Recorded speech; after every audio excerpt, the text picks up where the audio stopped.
कर्नाटक के सीएम सिद्धारमैया 28 मई को अपने पद से इस्तीफा दे सकते हैं। सूत्रों के मुताबिक कांग्रेस आलाकमान की बैठक में सिद्धारमैया को अपने पद से इस्तीफा देने के लिए तैयार कर लिया गया है। साथ ही सिद्धारमैया राज्यसभा में जाने के लिए भी राजी हो गए हैं। दिल्ली के इंदिरा भवन में हुई बैठक में पार्टी अध्यक्ष मल्लिकार्जुन खड़गे, राहुल गांधी और केसी वेणुगोपाल ने सिद्धारमैया और डीके शिव कुमार के साथ चर्चा की, जिसके बाद कर्नाटक के मंत्री केजे जॉर्ज के घर पर सिद्धारमैया ने अपने करीबी नेताओं के साथ बैठक की। बताया जा रहा है कि सिद्धारमैया सीएम पद से इस्तीफा से पहले आज दोपहर एक प्रेस कॉन्फ्रेंस कर जनता के सामने अपनी बात रखेंगे। पश्चिम बंगाल की शुभेंदु सरकार ने अपने चुनावी वायदों को पूरा करना शुरू कर दिया है। सरकार आज से अन्नपूर्णा योजना के लिए फॉर्म जारी करेगी, जिसके तहत बंगाल की महिलाओं को हर महीने 3,000 रुपए मिलेंगे। हालांकि इसमें कुछ शर्तें भी लागू होंगी।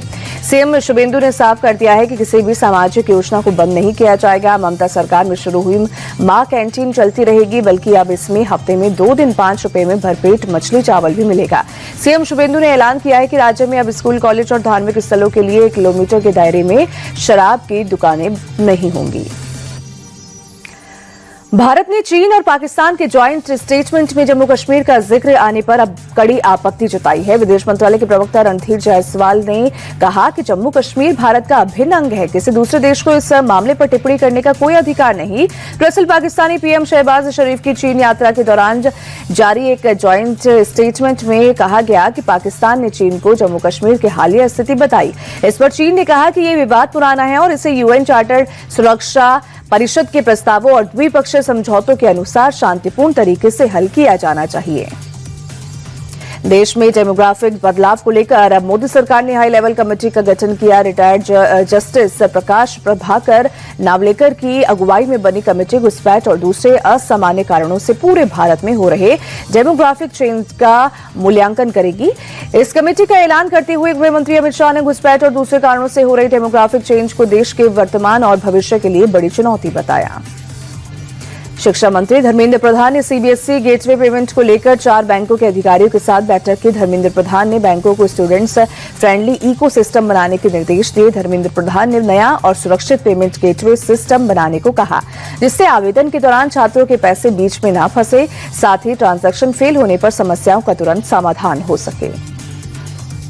उत्तर प्रदेश में एक बार फिर एसएससी जीडी कांस्टेबल परीक्षा रद्द हुई है। एसएससी जीडी कांस्टेबल परीक्षा रद्द होने के बाद छात्रों का गुस्सा यूपी के कई शहरों में फूट पड़ा। गोरखपुर में छात्रों ने सेंटर की बाहरी सड़क पर बैठकर एसएससी के खिलाफ नारेबाजी की। कानपुर में गुस्साए छात्रों ने हाईवे को 5 घंटे तक जाम रखा, जमकर तोड़फोड़ की और इसी तरह का बवाल लखनऊ में भी देखने को मिला। दरअसल क्षमता से 3 गुना ज्यादा अभ्यर्थियों को बुलाए जाने से अफरा तफरी मच गई, जिसके बाद परीक्षा को रद्द कर दिया गया। उत्तर प्रदेश के सीएम योगी आदित्यनाथ ने प्रयागराज में 9 साल पहले के हालात का जिक्र करते हुए समाजवादी पार्टी पर बड़ा हमला बोला।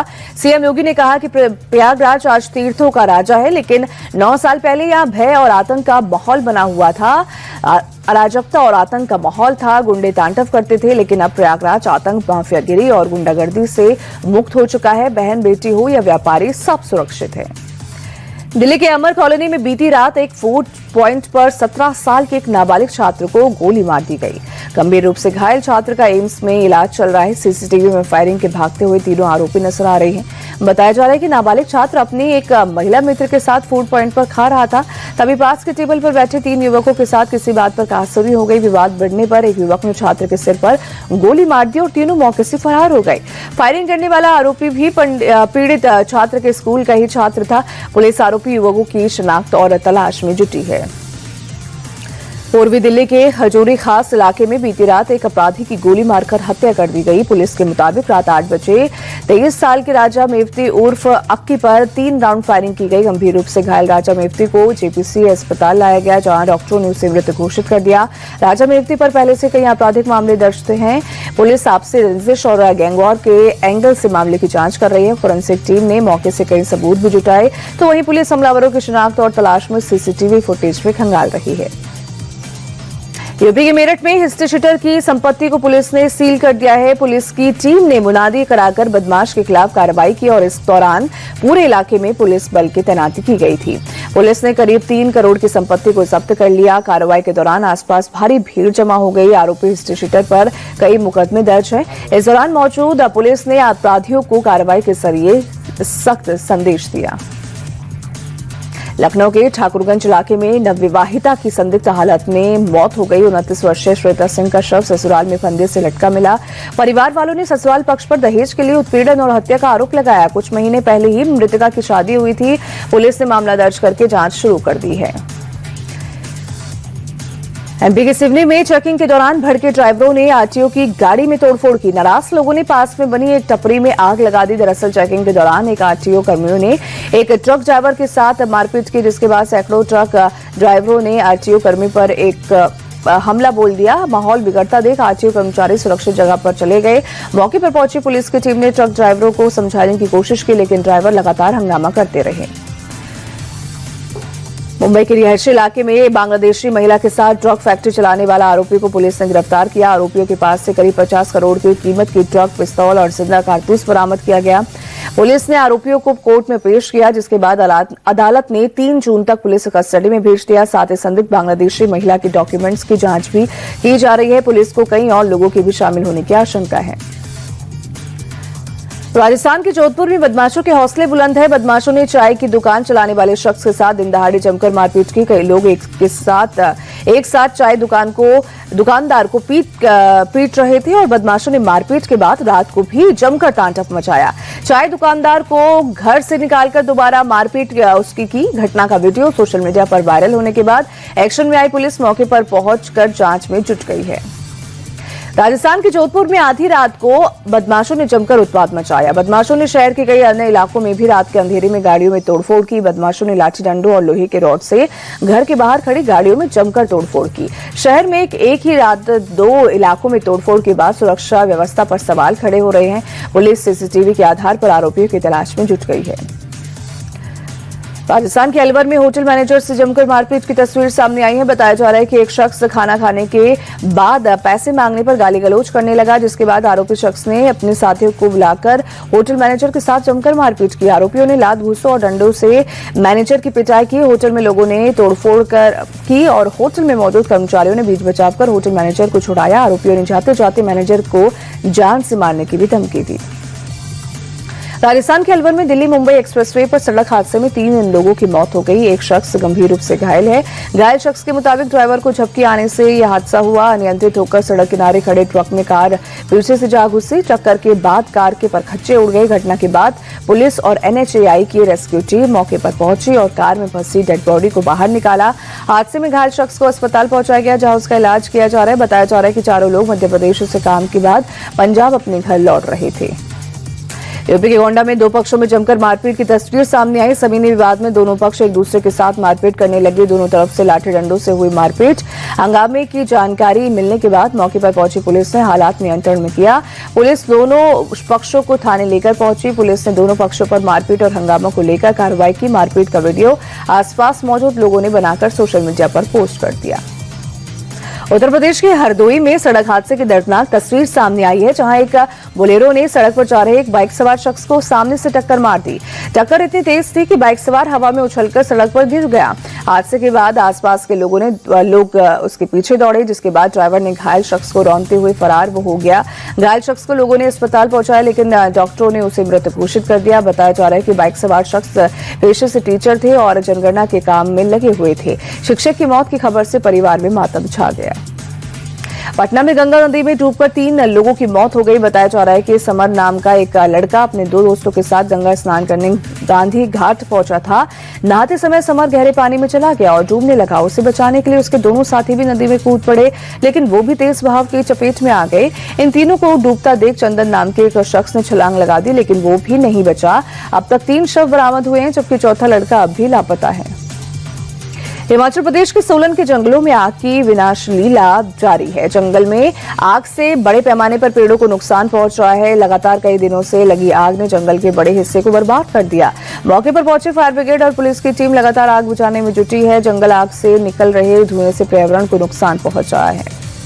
कोलकाता में फुटबॉल स्टार लियोनेल मेसी की 70 फीट ऊंची मूर्ति को बांधने का काम शुरू हो गया है। लेक टाउन के वेबी रोड के किनारे लगी मेसी के फाइबर ग्लास की मूर्ति पिछले हफ्ते हल्की हवा चलने पर हिलने लगी। पीडब्ल्यूडी ने जांच में पाया कि मूर्ति के सेंटर ऑफ ग्रेविटी और फाउंडेशन बोल्ट में भारी गड़बड़ी है। साथ ही मूर्ति फुटपाथ पर लगाई गई थी, जिसके बाद इसे शिफ्ट करने का फैसला लिया गया और जब तक मूर्ति शिफ्ट नहीं हो जाती तब तक इसे गिरने से बचाने के लिए बांधा जा रहा है।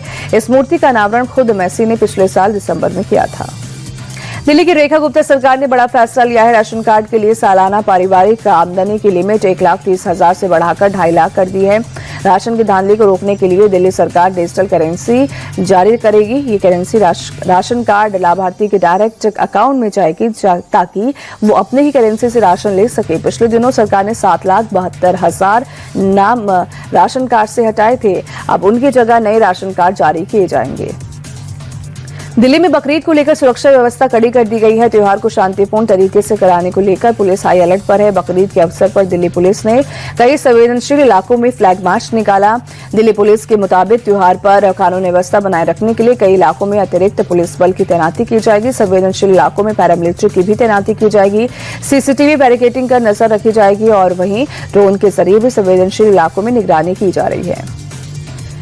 मुंबई के प्रसिद्ध सिद्धिविनायक मंदिर के पास भव्य कॉरिडोर का निर्माण किया जाएगा, जिसका भूमि पूजन सीएम देवेंद्र फडणवीस ने किया। इस परियोजना के तहत दर्शन के लिए आने वाले श्रद्धालुओं को बेहतर सुविधाएं और भीड़भाड़ की समस्या को कम करना है। इस प्रोजेक्ट को महाकाल कॉरिडोर की तर्ज पर विकसित करने की तैयारी है। कॉरिडोर के लिए 500 करोड़ का बजट आवंटित किया गया है। अमेरिका की राजधानी वॉशिंगटन डीसी के पास एक कागज बनाने वाली फैक्ट्री के केमिकल टैंक में जोरदार धमाके के बाद आग लगी।